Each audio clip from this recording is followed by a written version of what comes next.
The Airbus supply chain is reported to be under attack, possibly by Chinese industrial espionage operators. Phishing campaigns impersonate Google Cloud services.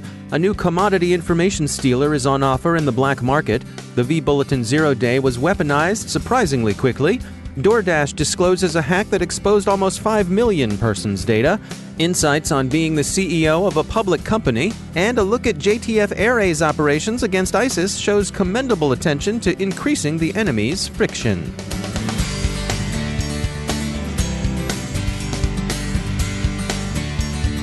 And now a word from our sponsor, LookingGlass Cyber. Organizations have been playing a dangerous game of cyber Jenga, stacking disparate security tools, point solutions, and boxes one on top of the other, hoping to improve their security posture. This convoluted and overloaded security stack can't hold up in today's micro-segmented, borderless, and distributed networks. As the enterprise network grows, organizations need a flexible protection around their unique network ecosystems. By weaving security into the investments your organization has already made, formerly disjointed tools can communicate with one another to disrupt and distract the adversary without revealing your defenses. With a software-based approach to unifying your security stack, security teams can easily scale their protection to fit their needs, with one integrated software solution requiring no specialty hardware. Learn more at lookingglasscyber.com/contact us. That's lookingglasscyber.com/contact us. And we thank Looking Glass Cyber for sponsoring our show.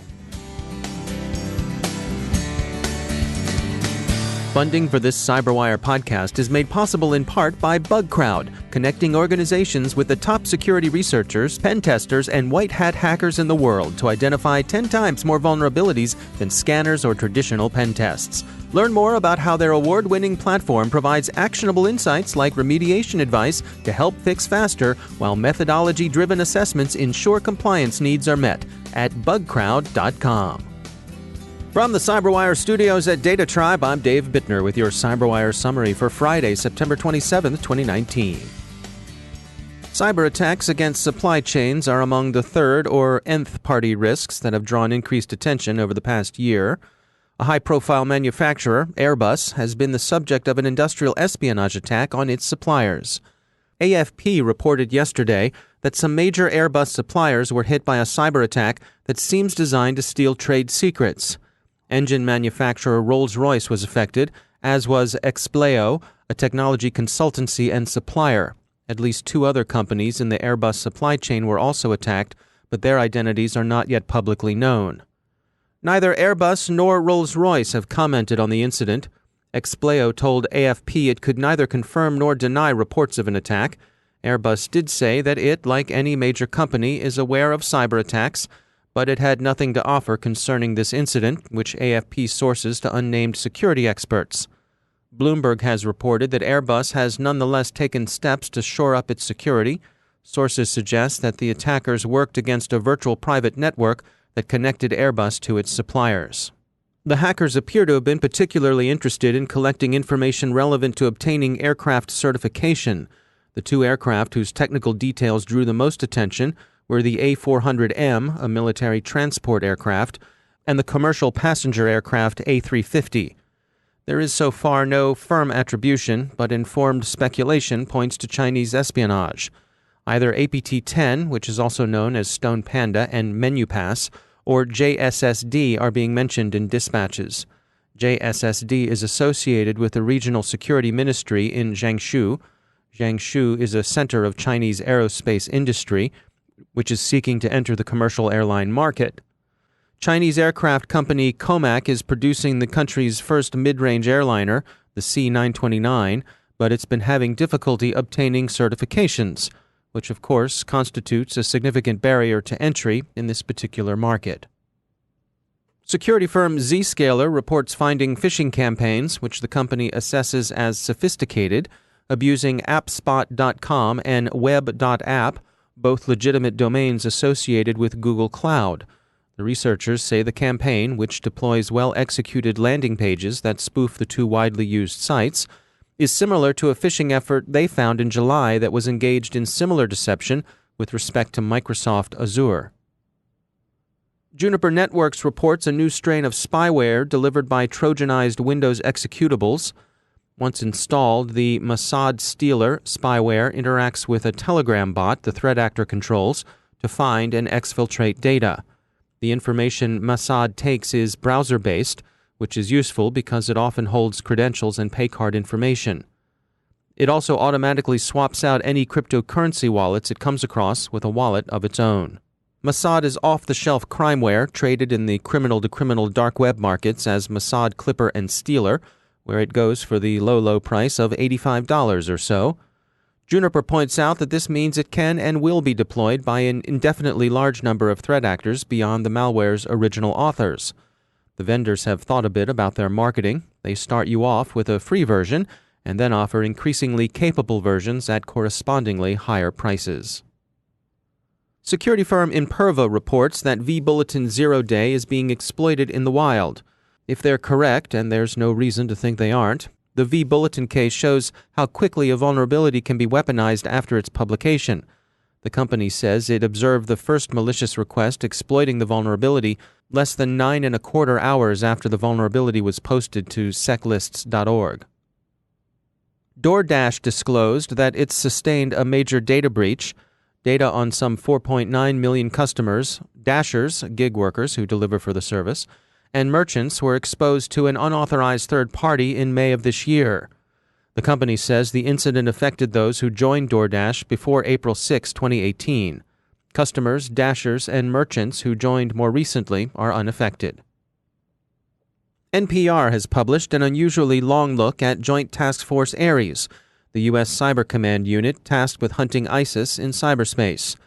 The account seems to derive from unusual access to JTF Ares and is rich in what we can only call Tom Clancy-esque detail. We note that JTF Ares leaders, for example, are said to give the order to initiate a cyber attack by saying, "Fire." If they were the gunner-inspired leaders we've sometimes been led to expect them to be, we'd have thought they'd use the more proper "cancel at my command," since "when ready" is the default for fire commands. But let that pass. The Americans, the Russians say, are notorious for not reading their own field manuals, which makes it difficult to train against them. Besides, General Ed Carden, when responsible for JTF Ares, didn't come up as a gunner. In any case, fire it was, and thus JTF Ares opened Operation Golden Symphony in 2016. Golden Symphony was intended to disrupt ISIS inspiration, that is, ISIS online media operations, and that goal it seems to have achieved. It's noteworthy that the JTF Ares people interviewed note that technical virtuosity was wisely not the point. The operation succeeded because it concentrated on introducing friction into ISIS online media operations wherever it could. That friction would be familiar to anyone who's worked with any corporate IT environment. NPR lists some of them that ring very true: slow downloads, dropped connections, access denied, program glitches. General Jennifer Buckner, who led JTF Ares in subsequent phases of the operation, illustrated it this way. She told NPR, quote, "Some of these are not sophisticated effects, but they don't need to be. The idea that yesterday I could get into my Instagram account and today I can't is confusing." End quote. Among the more prominent casualties of Operation Golden Symphony were Dabiq, the ISIS online magazine, which folded, and the Caliphate's news service Amaq, which, among other things, lost its mobile app. Many of the ISIS foreign language news services also folded and have not been reestablished. NPR quotes Citizen Lab on the dangers of actually using cyber attack tools, since using them also tends to proliferate them, and that's a risky business. But the operations against ISIS the piece describes don't seem to lend themselves to this kind of reuse. For example, how do you reuse the knowledge that the guy you're working against uses the same numbers for every credential? And that's not just passwords, but answers to security questions like, "What's your pet's name?" For the record, the ISIS IT guy said his pet's name was 1257. The analyst knew because, like Tabasco sauce, the ISIS IT guy used that on everything. Speaking of the Russians, as we did just a moment ago, one of the more interesting parts of NPR's account is the brief comment that another organization comparable to JTF Ares has been established.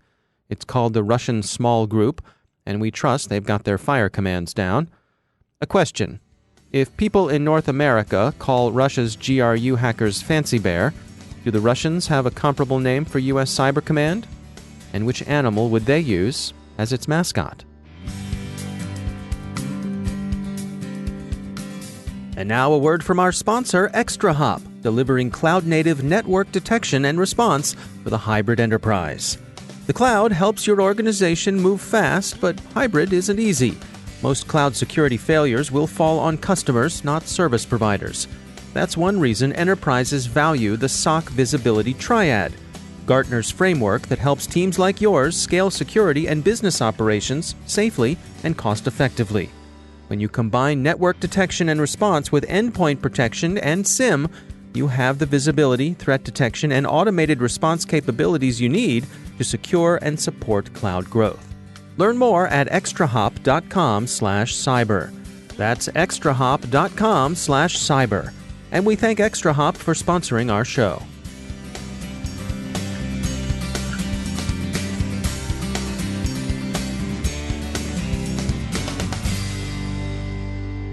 And joining me once again is David Dufour. He's the VP of Engineering and Cybersecurity at Webroot.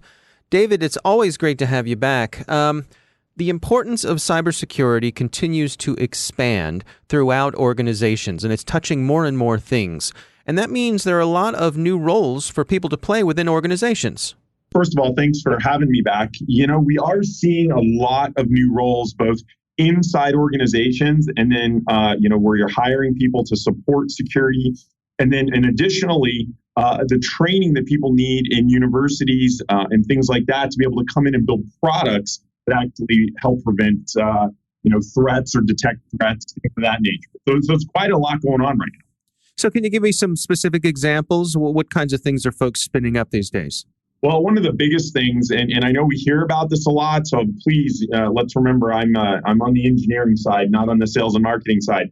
AI and machine learning. I cannot underscore the need in the industry for folks who are trained and well qualified in building solutions with that in it. Because we're trying to get past the hype of saying we've got AI or we've got machine learning. And what we need are those people that are really well trained in how to implement those solutions such that products use them most effectively. And that is not something you just learn overnight. There's a lot of work involved in understanding how to build those models, build machines that consume data, and then understand how to pull and analyze that data to build effective machine learning tools. Yeah, and I think we're also seeing that besides the traditional computer science pathway, that there are lots of other roles within cybersecurity. Folks coming up through school or looking for perhaps a new career, they can take advantage of those needs. That's absolutely right. And we are looking across the board at different types of folks in the industry, from mathematicians, people who understand human behaviors. We're seeing a lot of them get involved with the machine learning folks to be able to develop, user-based stuff. Totally not being my normal snarky self here. We need a lot more technical PR, technical marketing folks to come out to be able to really educate the consumer and the industry, because a lot of us engineers aren't really good at communicating that. But you need people with that technical background and understanding, but in all types of fields. Don't let the technical stuff scare you away from perhaps pursuing a career that's related to cyber. That's exactly right. And right now, there's really not a better place to be than getting involved in cybersecurity in some way. And another thing, David, that a lot of people, once you're in the industry, you realize actually helping people. And that feels pretty good too. No, it's a great point. David Dufour, as always, thanks for joining us. Hey, thank you for having me, David. Now a word from our sponsor, KnowBe4. Email is still the #1 attack vector the bad guys use, with a whopping 91% of cyber attacks beginning with phishing. But email hacking is much more than phishing and launching malware. Find out how to protect your organization with an on-demand webinar by Roger A. Grimes, KnowBe4's data-driven defense evangelist. Roger walks you through 10 incredible ways you can be hacked by email and how to stop the bad guys. And he also shares a hacking demo by KnowBe4's Chief Hacking Officer, Kevin Mitnick. So check out the 10 incredible ways and learn how silent malware launch, remote password hash capture, and rogue rules work. Why rogue documents, establishing fake relationships, and compromising a user's ethics are so effective.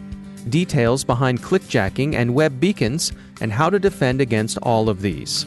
Go to knowbefore.com/10 ways to watch the webinar. That's knowbe.com/1 and we thank KnowBefore for sponsoring our show.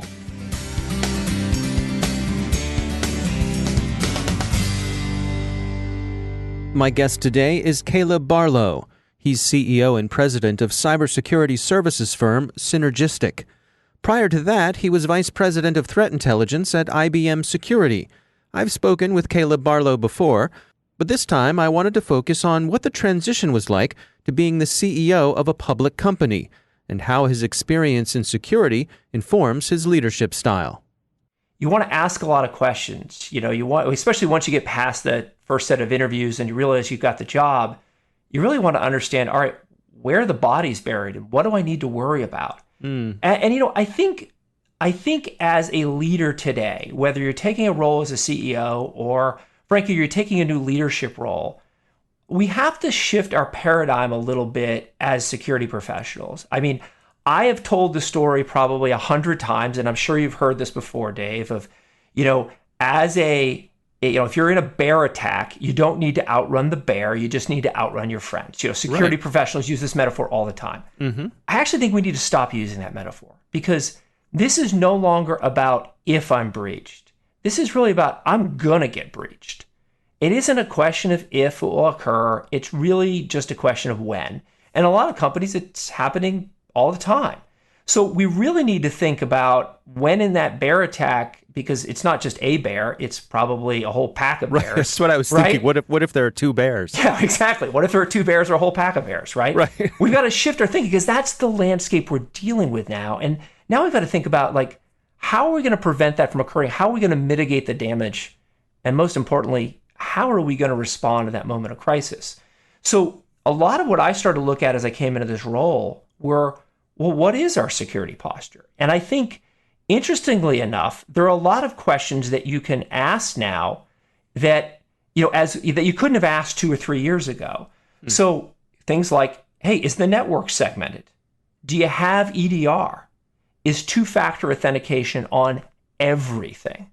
And every security professional listening to this podcast knows, 3 years ago, you couldn't have asked those questions. You would have been asking, hey, do you have AV, right? But nowadays, you really can ask those questions. And if you don't get good answers to those questions, then okay, here's a task we need to go deploy to get these things done, because those are kind of the new basics. I mean, I can't imagine being in a company today that doesn't have two-factor. And unfortunately, there's a lot of companies that don't. The other thing that I really spent a lot of time on was looking at the latest security assessment. And, that's a good benchmark. Obviously, if you compare that to NIST, that's a great way to kind of see where you are. And in any company, there's going to be the places you're strong and the places you're weak. And hopefully the areas where you're weak aren't the places where you've got the crown jewels or, where there's a high-risk vulnerability. But that's the first step, is just to kind of get a picture of where am I at and how big of a problem do I have that I'm walking into. How do you manage that transition, though? Because, I mean, I can imagine coming in, that's a good point of deflection to say, okay, I'm taking over as CEO, I'm going to get to know everyone here, and some changes are going to be made. They're necessary, and we're going to do some new things. And I can imagine people reacting and saying, yes, that absolutely makes sense. But at the same time, you don't want to increase friction either. You don't want you coming to the company to generate the reaction of, oh boy, here we go, and now everything's going to be so much harder, and we're not going to be able to do things the way we've always done them. Oh, or here comes this security guy, and everything's going to be so much harder, right? Right, because exactly. There's this constant balance. And I'll tell you, I think one of the things you have to do is being willing to step on your heels and listen to why decisions have been made. Because generally speaking, hopefully you're dealing with smart people that know what they're doing, and there's probably good reason. I mean, I'll tell you, I had a bunch of questions around the vendors that were being used and why some of the choices were being made, mainly just because my own naivety of I hadn't worked with those vendors before, so I naturally didn't trust them. And The team was able to walk me through a lot of the decision-making process, how they did their evaluations, and you quickly look at things and go, all right, that's a pretty good decision. But I'll tell you something else that was really interesting, is I started asking questions not only around what do we have, where are the crown jewels, how is data stored, how is it protected, segmented, access control, all the things you'd think you'd normally ask your CISO. But I also started to ask questions like, do we really need this data? Why do we have it? What's it costing us to store this? What do we get out of keeping it? And are we better off just getting rid of some of it? And Dave, it was fascinating because I don't think anyone had ever asked that question before. Mm-hmm. Should we maybe put some record retention guidelines on some of this stuff and purge it out over time if we don't need it? And as silly as that sounds, as basic of a question as that sounds, it's amazing how much that can de-risk your long-term posture. Because I think a lot of companies, as we all got excited about AI and having lots of data, we just collected it all. Right. Now you got to sit back and go, do I really want this data? Because the more data I have, the bigger risk I have too. Yeah, it's an interesting shift that I've noticed as well. Going from this notion that data is valuable to data might actually be radioactive. Oh, absolutely. And it all comes down to what it is. Is it healthcare data? Is it other forms of PII? Is it financial records? And also, what's the regulatory environment? Like, if you're a U.S. company, if you're selling anything in Europe or doing anything in Europe, you've got GDPR to contend with, and the penalties there are just staggering. But people often forget, in the U.S. alone, there's over 52 different breach disclosure laws. You don't want to go sideways with any of those. And now, also as a public company, even Sarbanes-Oxley now has expectations on corporate officers around breach disclosure. Things can become material pretty quickly. And if executives are trading with the knowledge of a breach, this can also cause issues. And I think the first kind of public example of where we saw that, and we really saw the SEC lean in, was around Equifax, where in that case, the CIO was even sentenced for insider trading. What we're starting to see now, and this has historically been happening more outside the United States, a lot of which has been happening in the Middle East. We've started to see some activity of this in Europe, and we're starting to see more and more of this now in the United States in the form of ransomware, are destructive attacks, where you come in one idle Tuesday and it's all gone. All of it. The backups, the primary systems, the servers, the workstations, the laptops, even the phones don't work because they're voice over IP. Mm-hmm. Everything's gone. Now, what a lot of people have been thinking about from an incident response perspective was just up to the point of, somebody stole the data. Let's go do forensics, figure out how they did it, maybe who was behind it, and how much data they stole. Mm-hmm. That was the end of the story for incident response, really up until the last year or two.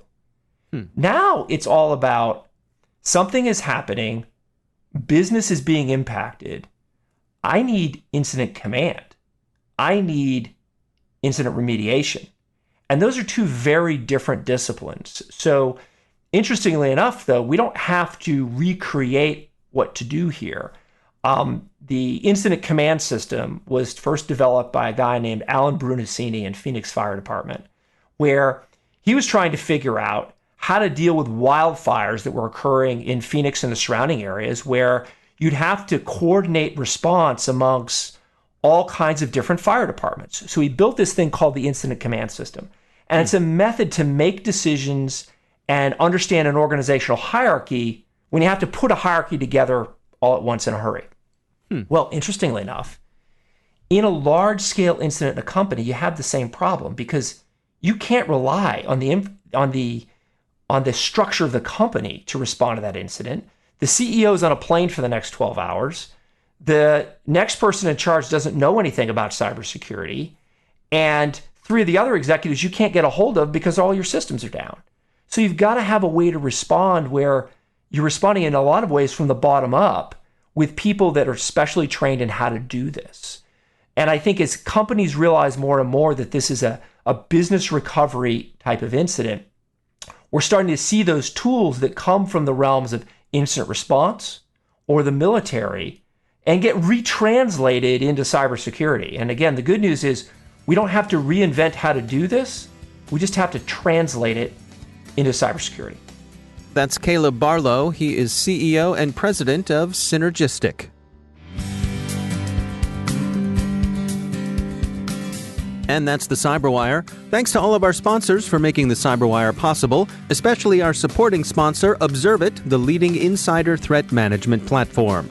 Learn more at observit.com.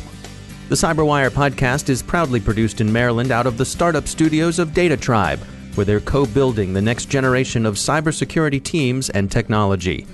Our amazing CyberWire team is Stefan Vaziri, Kelsey Bond, Tim Nodar, Joe Kerrigan, Carol Terrio, Nick Valecki, Bennett Moe, Chris Russell, John Petrick, Jennifer Iben, Peter Kilpie, and I'm Dave Bittner. Thanks for listening. We'll see you tomorrow.